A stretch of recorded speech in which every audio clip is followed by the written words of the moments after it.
If you think a clean buzz cut and high skin fade takes ages, let me show you exactly how I do it in just under 2 minutes. First things first, I'm buzzing everything down to the length my client wants. We actually started with a number 2, but once everything was cut down, he decided he wanted to go a little bit shorter, so we went down to a 1.5 all the way closed. As you can see, he's got quite fair hair, so it naturally looks a little bit shorter, but that's exactly how we wanted it to look. To complement it, we went with a high skin fade to really make everything stand out. Now that the top's finished, we're grabbing our trimmers and setting in our first guideline. I'm bringing it up nice and high, just underneath the parietal ridge, making sure there's no seep cut visible whatsoever. Once that's in, we're foiling everything out, making sure our canvas is nice and clean, so it makes everything look super neat. Next, I'm opening my clipper up all the way and creating my second guideline about an inch above the skin line we just created.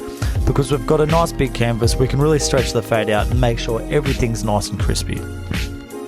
After that, I'm grabbing my number 1 guard fully open and putting another guideline in just above that 0.5 we just put in.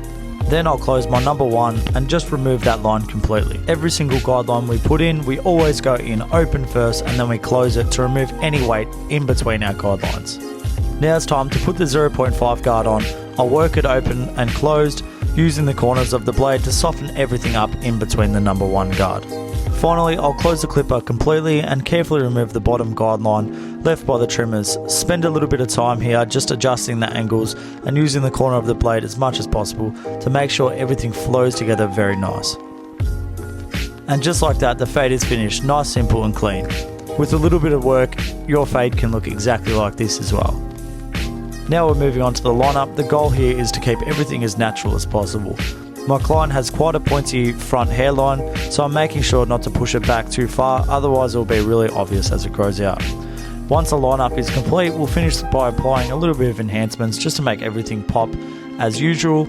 I hope you guys enjoyed this quick and easy buzz cut tutorial. If you did, please let me know in the comment section below. Thanks so much for watching guys, and I'll see you guys in the next one. Thank you.